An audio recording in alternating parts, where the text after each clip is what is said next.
Oi, filhota, bom dia. Aqui estamos para o capítulo O Nascimento das Sociedades de Mercado. As sociedades de mercado nasceram logo após o feudalismo, né? Qual era a lógica do feudalismo? Você tinha o senhor feudal, que era o proprietário das terras. Se o senhor feudal ele era benevolente ou não era benevolente com os seus vassalos, isso fazia com que os vassalos vivessem melhor ou pior. Mas os vassalos estavam ali naquela terra e os pais dos pais deles também tinham trabalhado aquela terra. Como é que funcionava? Então, o senhor feudal, que era proprietário da terra, permitia que os vassalos trabalhassem naquela terra e ficava com parte da produção deles. E os vassalos ficavam com uma pequena parte da produção também. O que o autor se propõe nesse capítulo aqui é explicar como é que se passou dessa sociedade com mercados para uma sociedade de mercado. Note que nesse período a terra não era uma mercadoria. A força de trabalho do vassalo não era uma mercadoria. E os instrumentos utilizados pelos vassalos para trabalhar a terra também não era uma mercadoria.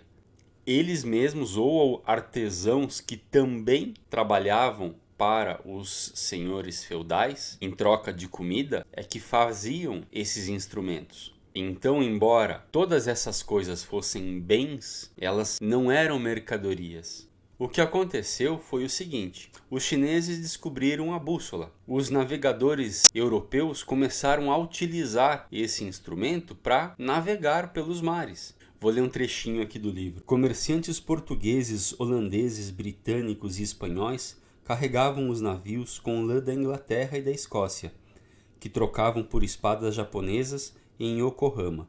Depois voltavam para o ocidente, mas antes faziam escala em Bombay, na Índia, onde trocavam as espadas por especiarias, que levavam para a Europa a fim de trocar por quantidades de lã muito superiores às que tinham levado para o Oriente.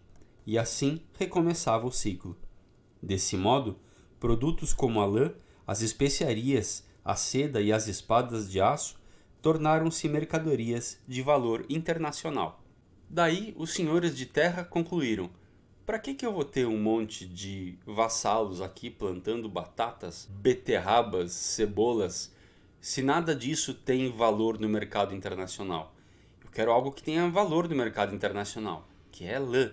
Então, os senhores feudais começaram a expulsar os vassalos da própria terra e colocaram nessa terra ovelhas. Ovelhas produziam lã, um bem que se tornou mercadoria. Tinha mais valor de troca no mercado internacional. E o que fizeram então esses servos que foram expulsos das terras? Foram procurar qualquer coisa que pudessem fazer em troca de pão, em troca de um pouco de comida. E como eram muito mais servos miseráveis do que pessoas que queriam contratá-los, foi um período assim de muito enriquecimento para os senhores feudais, né, que passaram a ser comerciantes, e de muito empobrecimento para toda essa mão de obra que ficou sem trabalho, sem remuneração.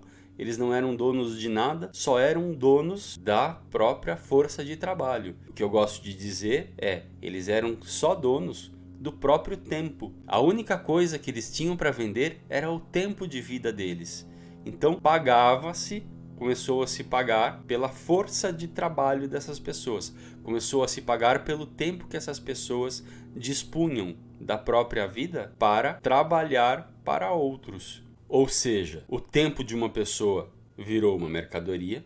Portanto, o trabalho que uma pessoa sabia fazer durante o próprio tempo de vida começou a ter um valor de troca. A terra começou a ter valor de troca também. O valor da terra começou a ser calculado da seguinte forma: nesse espaço de terra, quantas ovelhas eu consigo fazer pastar?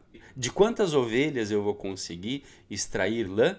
Então, os antigos senhores feudais, que agora eram comerciantes, começaram a fazer o seguinte: numa relação comercial não mais como a que era antes, mas ele alugava a terra para o vassalo para que o vassalo produzisse ali a lã, e o próprio vassalo vendia a lã e pagava o senhor feudal pela utilização da sua terra.